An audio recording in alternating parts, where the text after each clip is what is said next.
এই 3 ধরনের মানুষকে কখনোই আপনার মনের কষ্ট বলবেন না।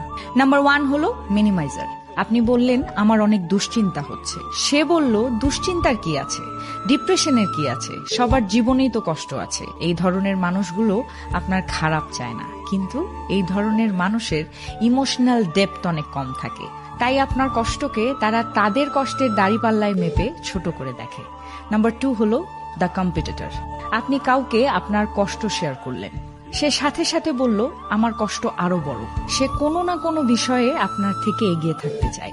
এ ধরনের মানুষকে আপনার কষ্ট যখন শেয়ার করবেন, রিপ্লাইয়ে তার কথা শুনে উল্টো আপনি আরো বিরক্ত হতে পারেন। নাম্বার 3 হলো গসিপার। এরা সবচেয়ে খারাপ হয়। আপনি যখন তাকে আপনার মনের কথা শেয়ার করবেন, সেটাই পরবর্তীতে হয়ে যাবে তার গসিপের টপিক। মনে রাখবেন, সে যদি অন্যের গল্প আপনার কাছে এসে করতে পারে, তবে আপনার গল্প অন্যের কাছে গিয়ে করতে দ্বিধাবোধ করবে না।